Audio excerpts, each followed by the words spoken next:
Welcome back to Core Motivations Podcast. I'm your host, Michelle Conley, and I'm a certified Enneagram coach and a Symbis marriage coach. If this is your first time with us, so glad you found us and that you will journey with us. That's our hope. And for those returning listeners, couldn't be more happy that I get to share more and continue to journey with you. So, how was your week? Did you find time to think about ways to strive for self-care and self-love?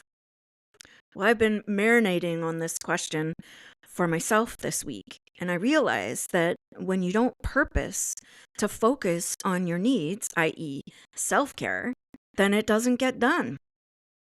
The truth is, you can't task it to someone else, right? If only. I can imagine me saying to my husband, Phil, so check it out. I've prepared your list of to-dos today, and the number one thing on your list is to take care of my self-care. Ready? Go. I'm pretty sure he's going to say, you brought me out of my nothing box for that? I just want to say a huge thank you to Mark Gungor for naming that place, that special place that men go. And no, I'm not getting any financial gain from mentioning him, but I tell you, his description of men's brains versus women's brains, it truly is a funny spin. If you got time, go check it out. He's really funny. But no, really, no one can be responsible for your self-care. If you need proof that you're doing it that you're actually caring for yourself, that you're loving yourself in only the special way you can care for yourself, you will indeed see the fruit. You will feel better in many different ways. Don't get me wrong, having people do nice things for us is, well, just what it is. It's nice and even comforting. Maybe it's matching your love language, acts of kindness, acts of affirmation, acts of physical touch, and gifts. Ooh, I love gifts. And what about quality time? But when we are striving for self-care and self-love, we have to start from within by not reaching out to others to have someone take care of our needs. While yes, they can be a part of your self-care, it just can't be the main source. You can't rely on someone else to care for you in that way. You see, that's why it's called self-care. What do I mean by this, that a person, a friend, a partner can't? Well, they can participate by meeting you in the space where you're practicing self-care, like maybe your self-care is going on a walk. They can come with you because exercise and friendship goes hand in hand. They can even make you your favorite meal. They can even go crazy and wash the laundry for you. I just suggest you make sure to take anything red out. So this week, for my self-care journey, I've been practicing giving myself space and grace to move slowly, to not be in a rush, to be methodical, as opposed to melancholy. Melancholy, for those not familiar with Megamind. I'm creating a safe space to be and love myself. Time to take in my thoughts and process them for what they are and breathe out truth. What I can tell you is it's hard. Ugh. That's probably not what you wanted to hear, but there's hope. For me, I'm an out loud processor of all things. Sorry, Phil. Although you knew this before we got married. Just can I add, my husband is awesome. So another way I aid in my self-care is asking for the space to process out loud. I basically walk around thinking out loud. Perhaps that's why Phil spends time in his nothing box. Just kidding. But truth be told, putting yourself first, it feels weird and almost wrong. But I'm sure you're learning, just like me, that it's well worth it. Ready to go further? Let's get into it. So self-care defined as this.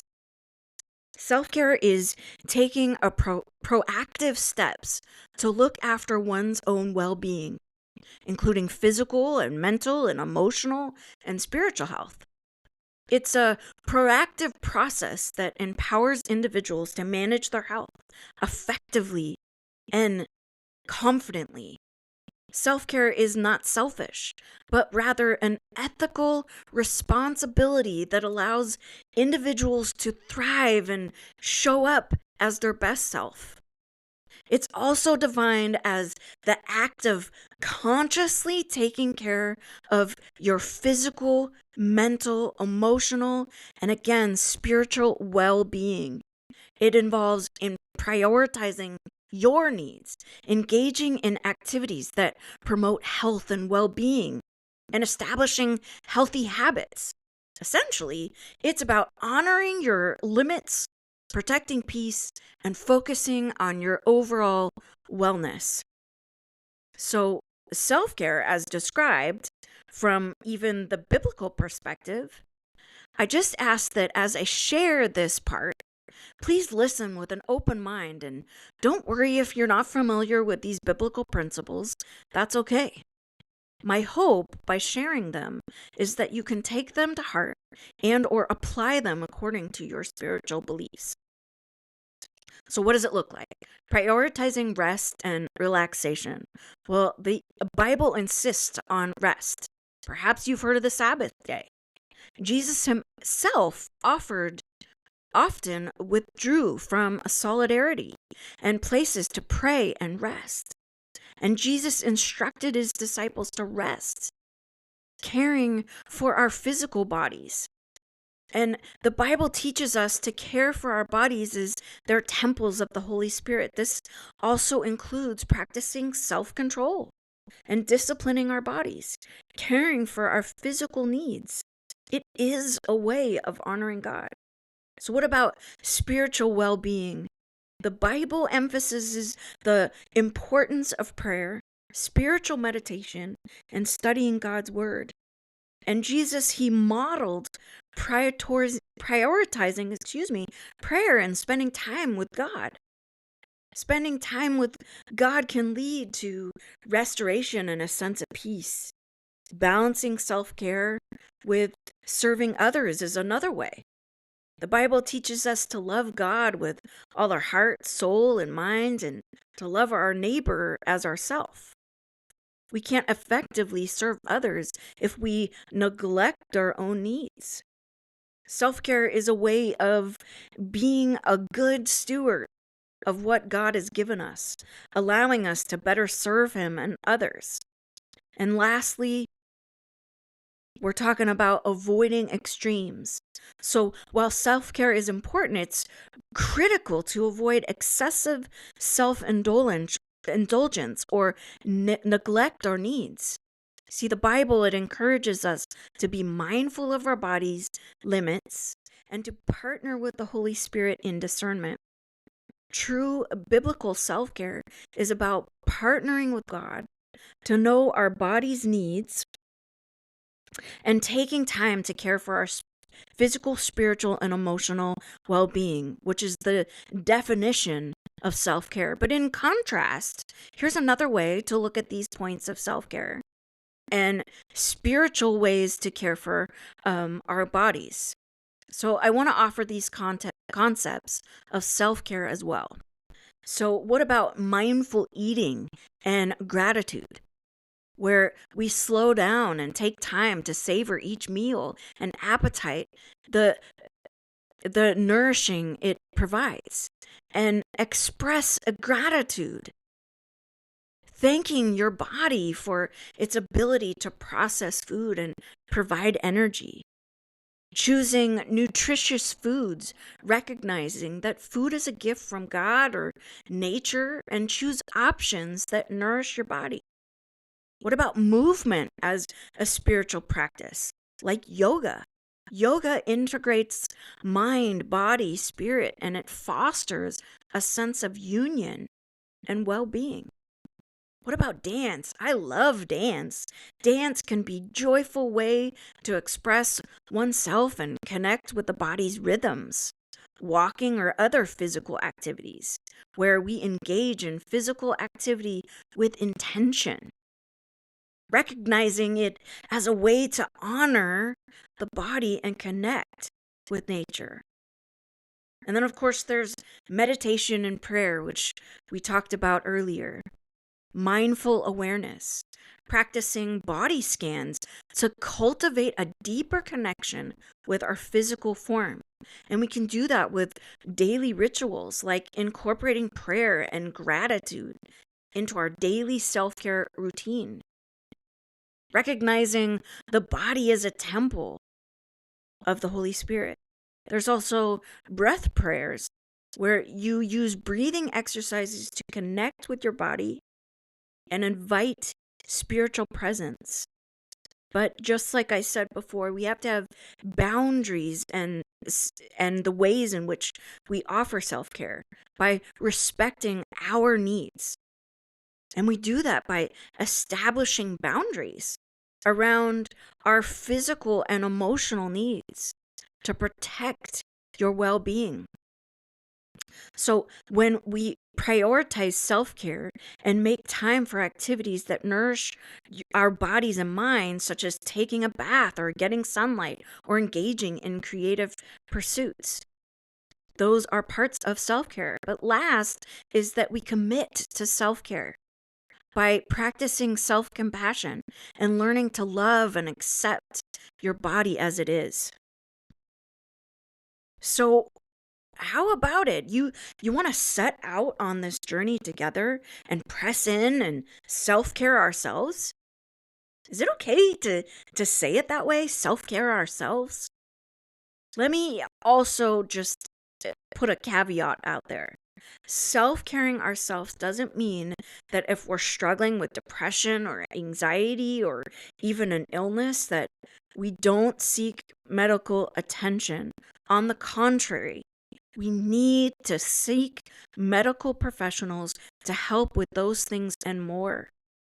These practices do not by any means take the place of a medical professional and what they can do to help lead to medical solutions.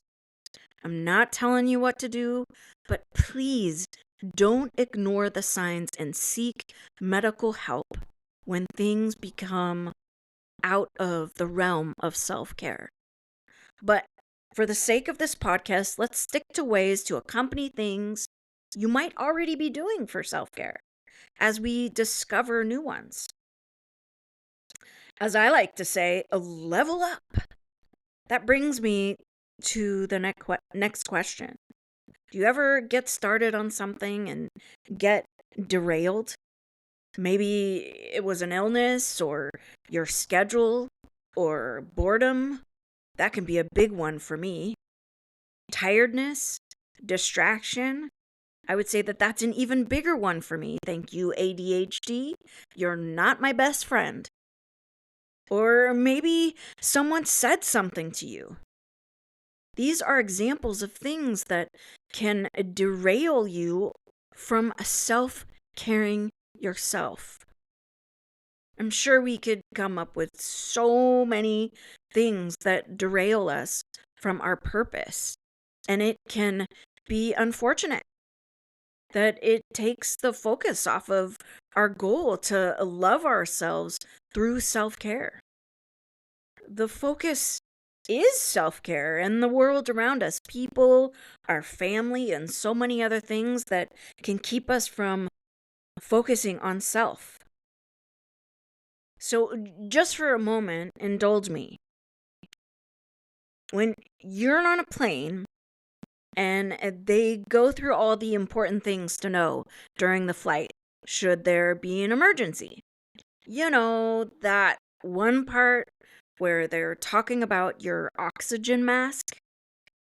They never say, we don't care if you can't breathe. Make sure to put the mask on the person next to you, that person that you're traveling with. Actually, they say first securely place or fasten your own oxygen mask first. Why do you think they say that? Well, if you can't breathe, you will lose consciousness. And then you are no good to anyone. Because, well, sorry to say, you're dead. Eek. But the person you're traveling with got their air, so yay for them. Good for them. And I suppose good for you, as this was your last act of kindness. Just saying, you'll thank me later, because mistakes are just possibilities. Now, I know I'm not quoting it right, but my sister told me just the other day, mistakes are just opportunities. And of course, now I'm saying that to everybody about everything. And I say to you, you're welcome. And thank me later, or my sister. Either way, isn't it so true?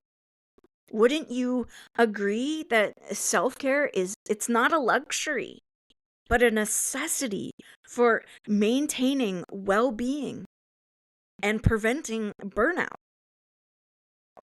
So I want to share a little of how I got here. This podcast, this topic on self-care. Well, back in 2019, I, along with so many others, were struggling with all that was happening in the world. I, along with 8 other women, were just starting a growth group and coaching.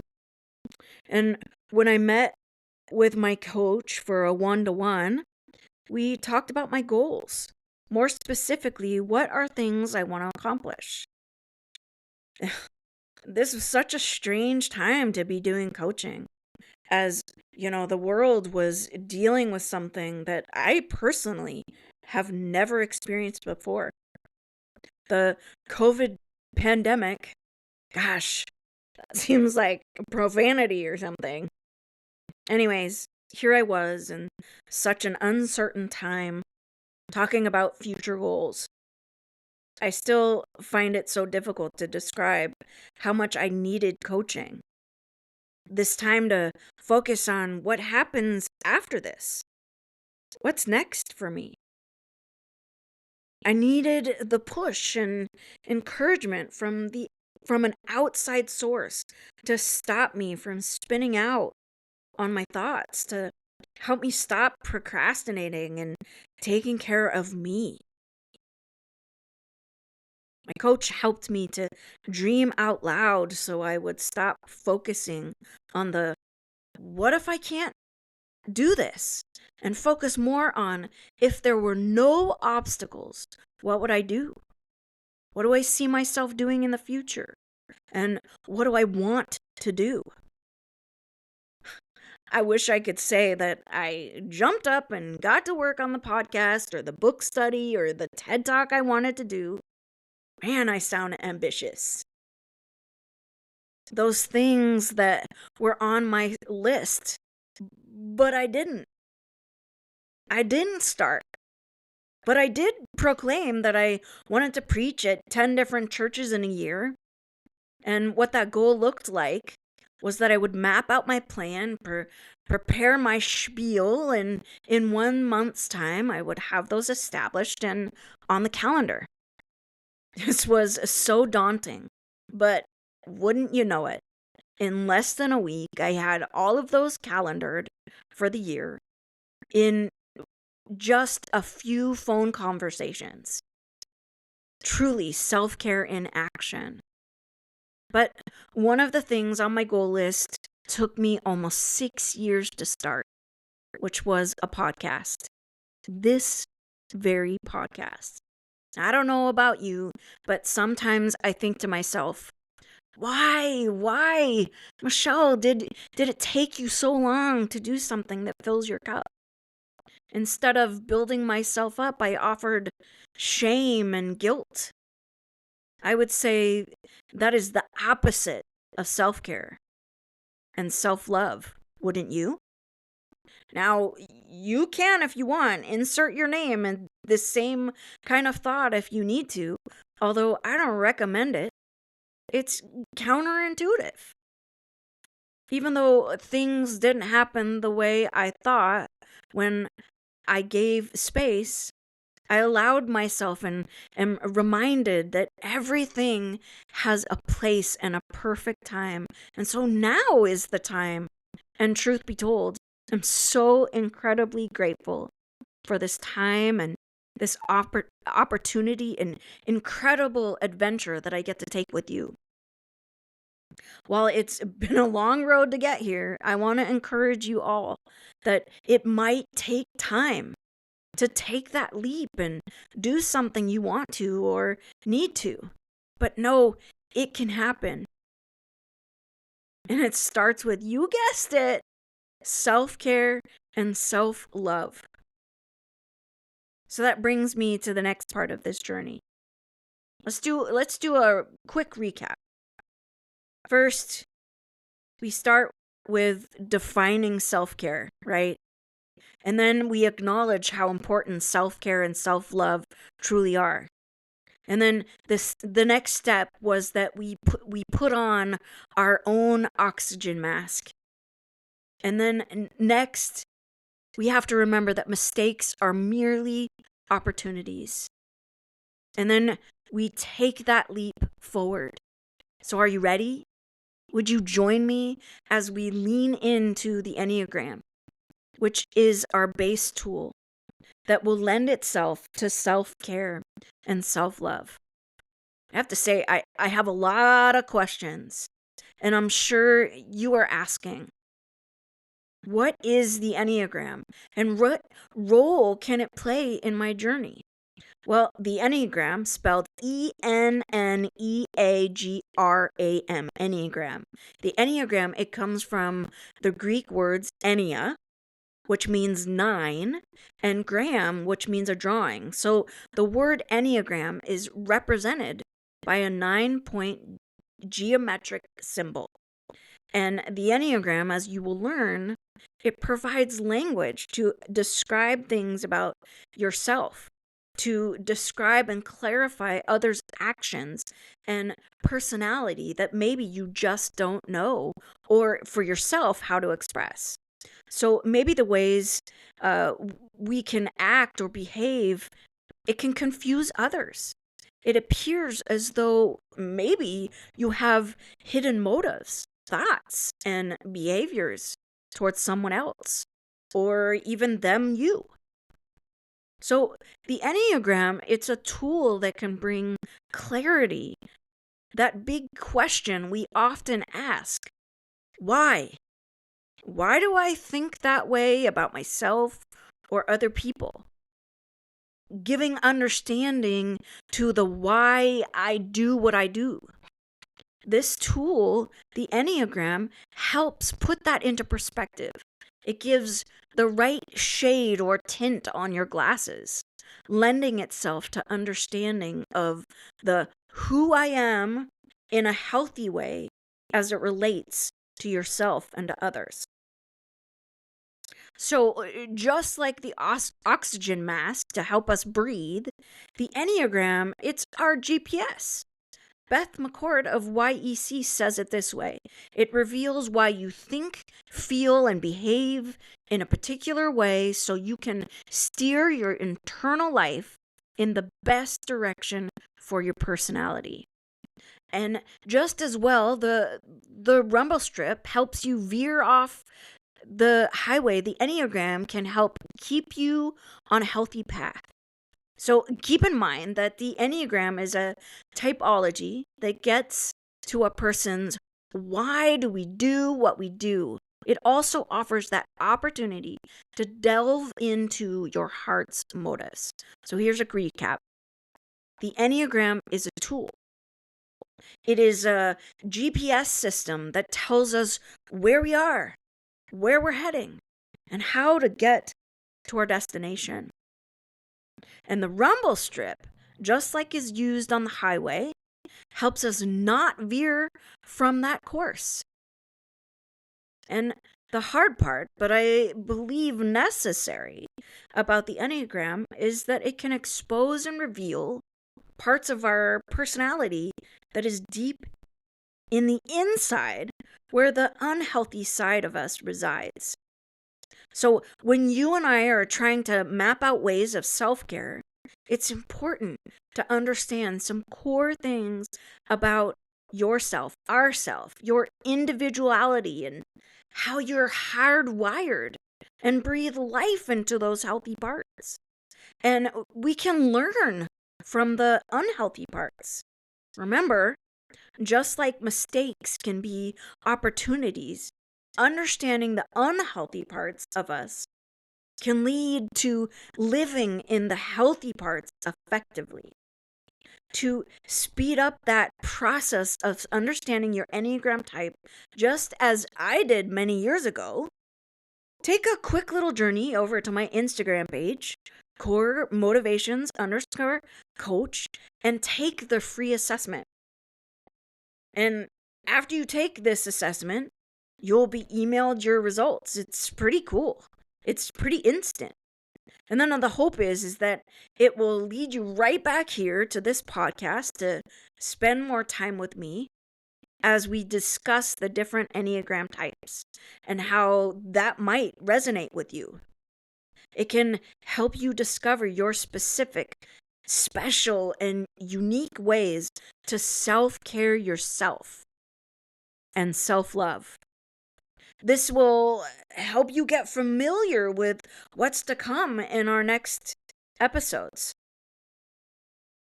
So maybe you're asking, why Enneagram and how has it led me to coach?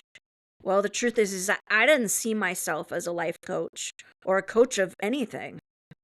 Actually, even though in many ways I was coaching through encouragement, a great ability to listen and remember conversations verbatim. I don't know that too many people that like that trait that I have. Sorry, not sorry. But I'm gifted at unsolicited opinions, corrections, and advice to get off the couch and get going. A coach I did not make. In fact, I have done many things in my life, from licensed nail care for the homebound community. I've worked in nonprofits and even pastoring youth and children and a lead pastor role of a church. I'm retired now. Gosh, that makes me sound old. But all of these are part of my journey.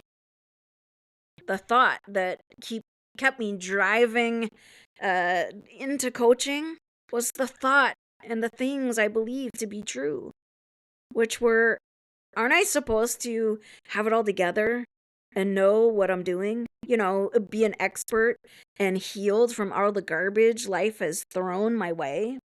A living example of all the things good and perfect?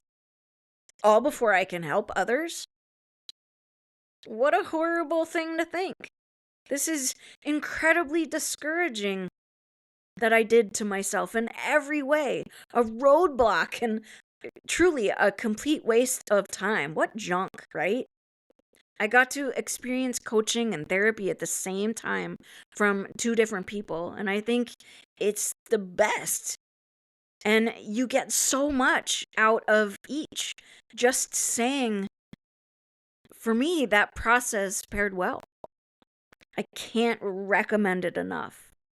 I can boldly say that I'm a big fan of both coaching and therapy at the same time during your life journey. Now, I know a coach that you can book with. Oh, pick me, pick me, pick me. And a counselor or two to refer you to that work in Oregon and Washington State. I know that they're be glad to consider. But even though I wasn't perfectly perfect yet, right? I wanted to find a way to help others, just like myself and just like you. Focus on what's important for them and how to get there. I knew my personal experience with coaching was all the proof that possibilities in helping others can come anytime. That we don't rely on everything being lined up like perfect little ducks. So what draws me to coaching is that moment, which I love, when I see a person discover something about themselves and use it as a new path and a new way forward. It is more evidence to me, coaching and working with people, getting to be a part of their journey in real time. It's just, oh man, it's great. And it's a real honor. Honesty, it's like Christmas and a candy store and the best coffee all rolled into one. So when I was working with a coach, I was going through some challenges and with my career and experiencing so many of the people that I was interacting with work, and there was just a lot of negative impact on my life and me personally and professionally. And what I realized through my heart hurt and heartache, that something had to change. And I often thought, well, if everyone around me would just get it together, then I wouldn't be struggling. And I tell you, when I share the details of my Enneagram type, this part may bring some clarity to why I feel that way. So just tuck that in your back pocket. I wouldn't have to change. I wouldn't have to do anything harder than I am. Sheesh. What a joke of a thought that is. That other people need to fix themselves before I can work on me. Opportunities can come our way when we make mistakes because it gives us a chance to learn from the mistake or mishap and make adjustments, and then growth comes. It's what can cause that, recomputing moment, just like GPS is supposed to work. The opportunities that come out from those mistakes are, what creates space to restart and reset. So what's next? When you and I, continue to remember we're just not broken pieces of glass that need to be thrown out. We are, in fact, mendable. We can heal the hurts and brokenness. And with that realization that there is something greater, a better version of ourselves that we haven't met yet, just waiting to introduce ourselves to. My counselor once said, once these things that take hold, the new parts, it's time to reintroduce yourself to you and those around you. They only know the old broken you.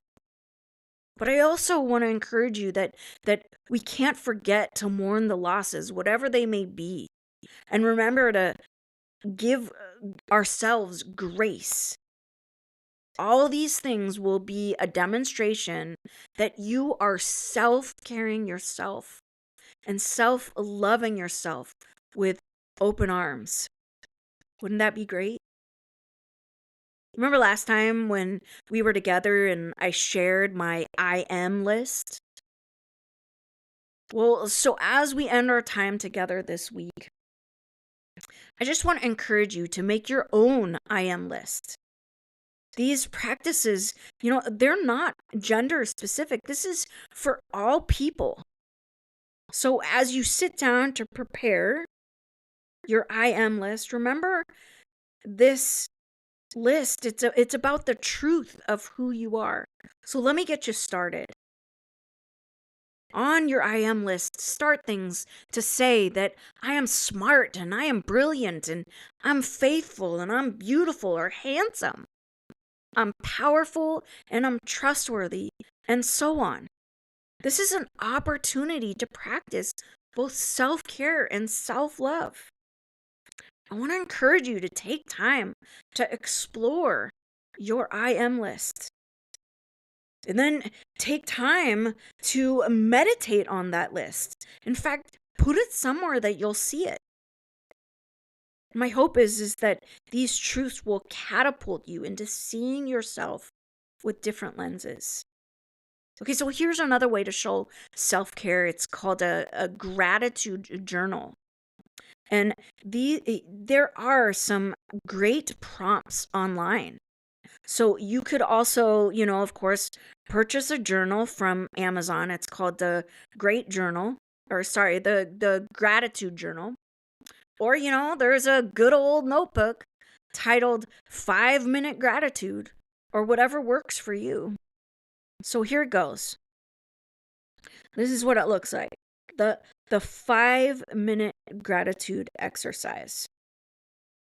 Okay, so first I want you to keep in mind while you try this practice that these practices are acknowledging gratitude lessons as it lessens the heaviness, issues that they have on you, your energy and your ability to see through challenges. 5 minutes, 7 steps. That's it. So here we go. For 1 minute, ponder on that issue that has consumed your energy. So we're going to ponder on that issue that has consumed your energy. And then 2, we're going to focus on how you're feeling as you think about that problem. Focus on the feeling as you think about that problem. And then 3, for the second minute, think of something you are grateful for around that issue. Here's a couple examples. My spouse or partner and I are having difficulties at the moment.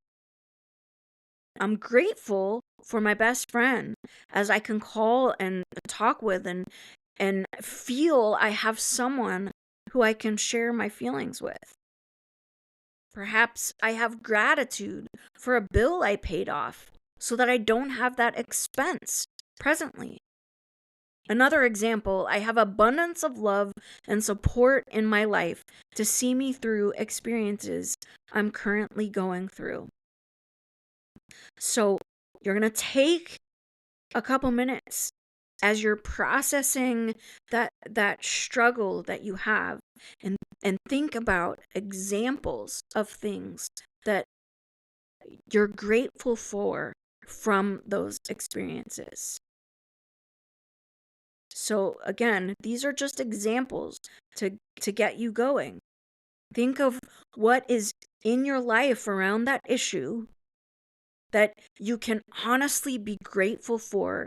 And even though the issue seems to have parts that are causing you hurt, there's always something to be grateful for, even in a difficult situation.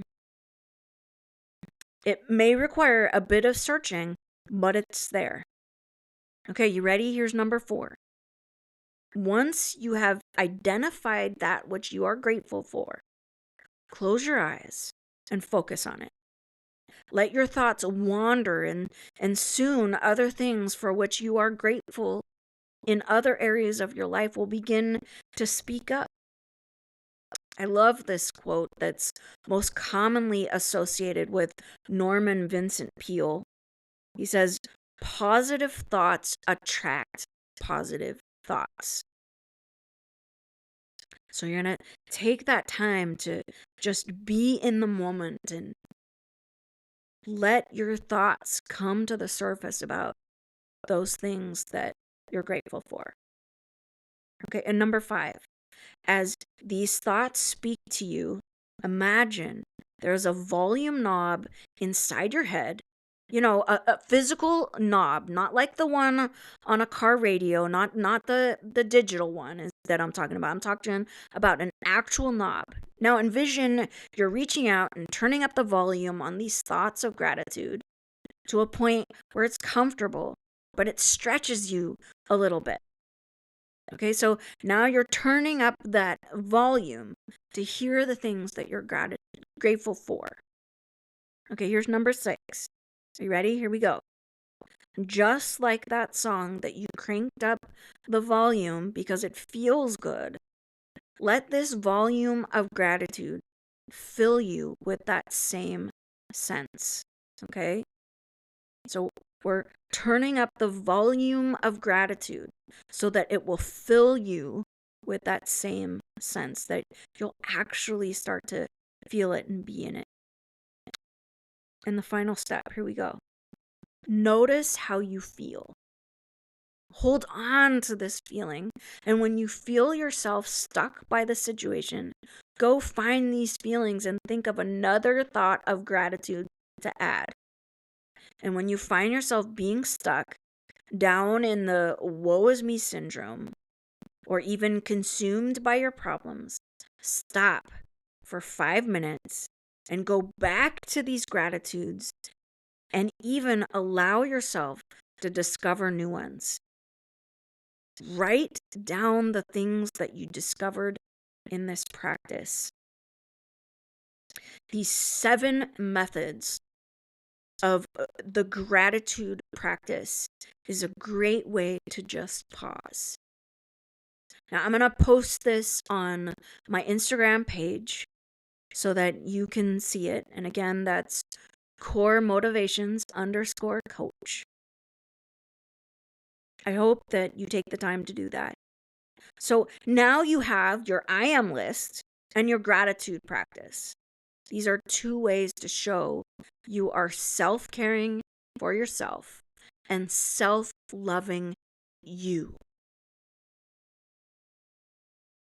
Now, if you're interested in one-to-one coaching and understanding of your Enneagram results, because right after this podcast, you won't be able to help yourself, of course, and if you want to know what your Enneagram type is, reach out and book a 30-minute consult, a free 30-minute consult with me to start your Enneagram coaching journey.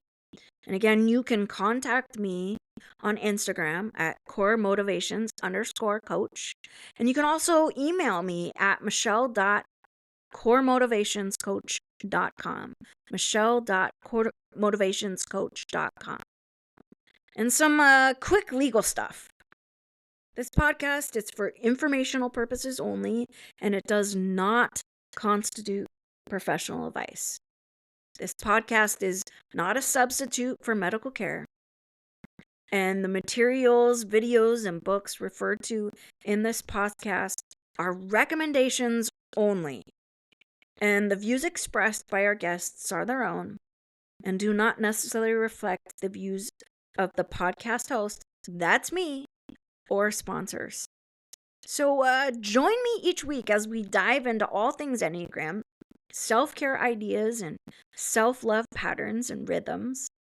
Share ideas from other reputable authors, doctors, and my favorite podcasters. I just want to thank you for being with me today on Core Motivations Podcast. Again, you can find me, Michelle, on Instagram at core_motivations_coach. I would love for you to give a follow and share this podcast. And until next time, and as always, I'm rooting for you.